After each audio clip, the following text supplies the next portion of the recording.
about the vector space operations that we have, which is that if we're in 2 space or 3 space, if I have two vectors, I can add them together. And if I have a vector and a scalar, I can combine them via scalar multiplication. Of course, combining those two, we also get vector subtraction. So we can add and subtract them. So we might want to know, can we multiply them? And I've already said, no, we really can't. We don't have a generalization of real number multiplication as we know and love it.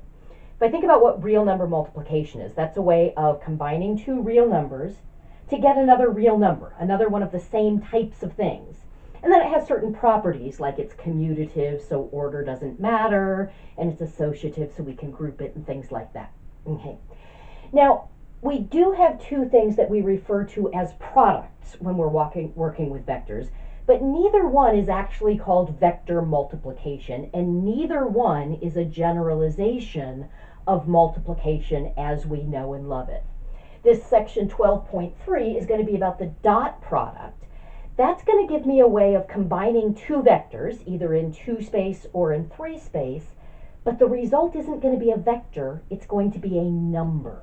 Okay, so this is a way of combining two vectors in the same space. So it doesn't matter whether it's 2 space or 3 space, but it does matter that both vectors are in that same space to get a number. Okay. And so here's how it works. If I'm in 2 space, if V is V1, V2, and W is W1, W2, we will define V dotted with W, and that's how I would read that, V dotted with W or V dot W. Okay. And what that's going to be is just V1, W1 plus V2, W2. So it's a sum of products. I take the products of the first components, I take the product of the second components, and then I just add those together. And of course that's going to give me a number. Let's take a look at an example. Let's suppose that V is the vector 2, negative 3, and let's suppose that W is the vector negative 4, 5. Okay. Then V dotted with W is going to be 2 times negative 4, that's the product of my first components, plus negative 3 times 5, that's the product of my second components. So that's going to be negative 8 minus 15, which is going to be negative 23.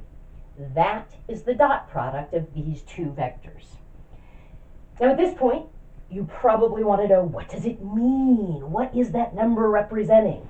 Well, we will address that, but we're not really going to have a very satisfying answer, because the dot product of two vectors doesn't mean any one thing.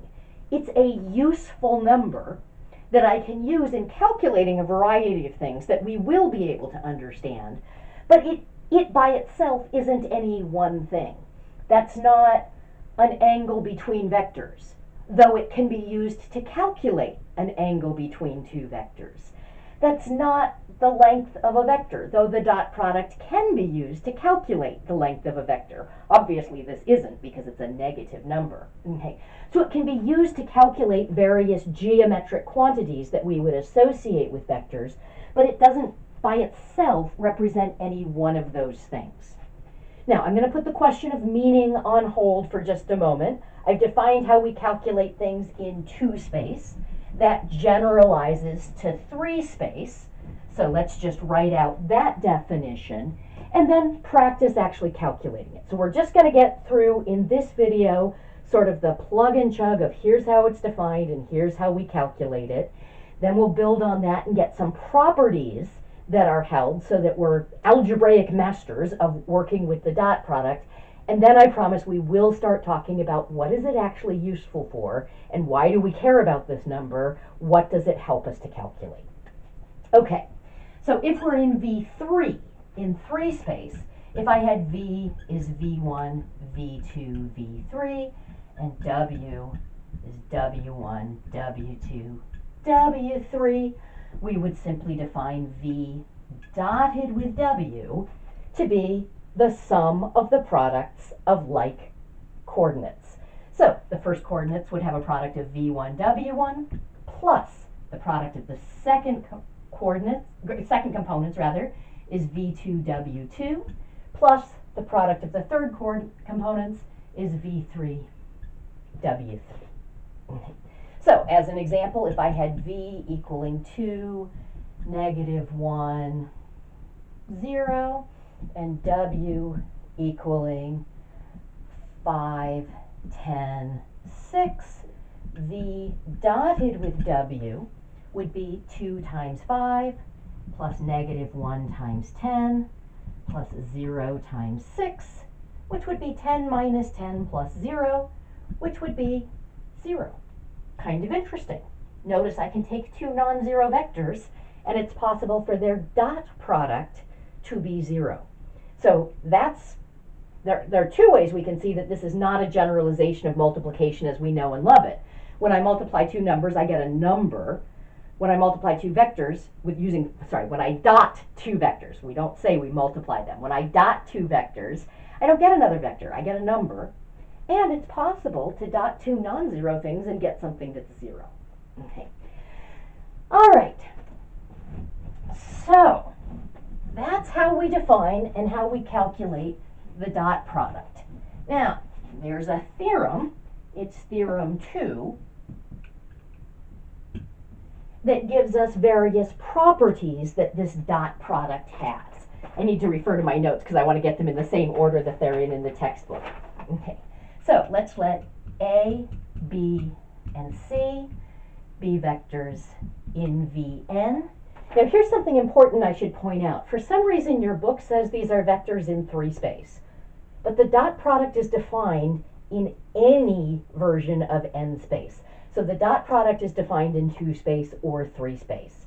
The next section we look at is going to be something called the cross product. That is only in 3 space. But the dot product works in 2 space or 3 space. Okay.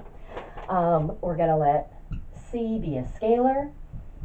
Again, I'm not crazy about using C without a bar for a number when I'm using C with a bar for a vector, but I'm following the notation in the book so that your notes will match what you'll see in the textbook. Okay, there are 5 parts to this theorem. The first says that A dotted with A is the magnitude of A squared. Okay. I'm going to just take a look at an example. I'm not going to formally prove that, but I'm going to illustrate that by looking at an example. Okay. So if I had, let's just work in 2 space. Let's say I had the vector v equals 2, -5. I know that the magnitude of v is the square root of 2 squared plus -5 squared. Okay. And that would, of course, just be the square root of 29. Now, if I take a look at what v dotted with v is, that's 2, -5, dotted with 2, -5, well, I would multiply together the first component, so that would be 2 times 2, that would be 2 squared, plus I would multiply together the second component, so that would be -5 times -5, that would be -5 squared, so I would get 29. Okay.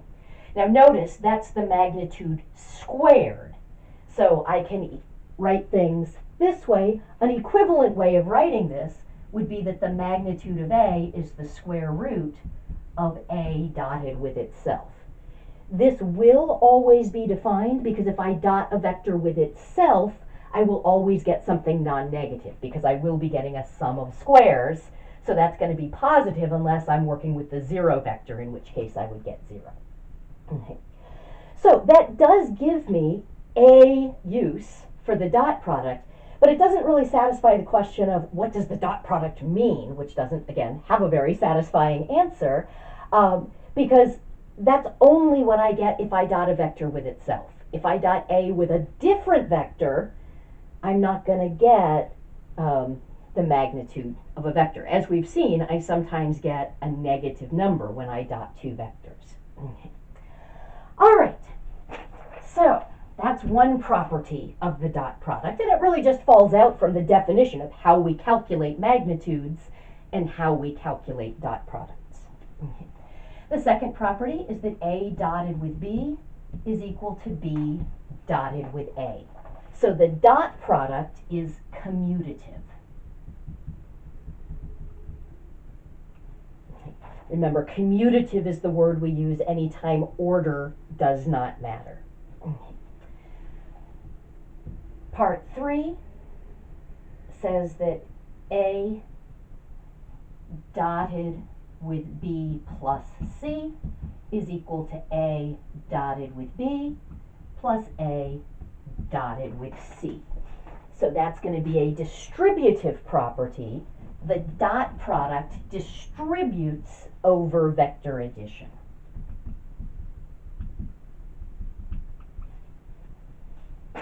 So it does have a lot in common with multiplication as we know and love it, but it isn't quite the same thing, because somehow when I combine two vectors, I get this other sort of thing. I get a number.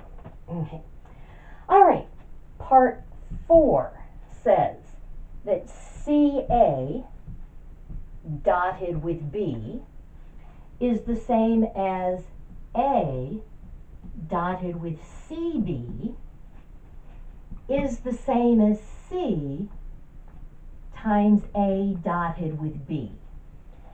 In other words, if I have two vectors and a scalar, and I want to combine them using scalar multiplication and the dot product, I can scale either one of the vectors by that scalar and then calculate the dot product, and that's the same. Or if I prefer, I can actually just dot the two vectors.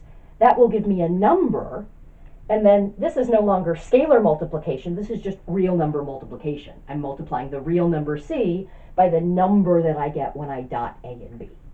So I can associate the scalar with the first vector, or the second vector, or I can just multiply the scalar by the dot product. Okay, and property 5 says that 0 dotted with A is going to be 0. Do be very careful as you write this. There are two different zeros in this equation. This is 0 the vector, and this is 0 the number. Okay. So none of these statements should be super surprising. But anytime we have something new, it's important that we check and verify that these things are true. So in the next video, we'll prove one of these things together and just sort of review how we go about proving things. Again, because I don't know a whole lot about vectors, and because we don't know a whole lot about the dot product, because this is brand new, the way we're going to do our proofs is by writing things at the component level.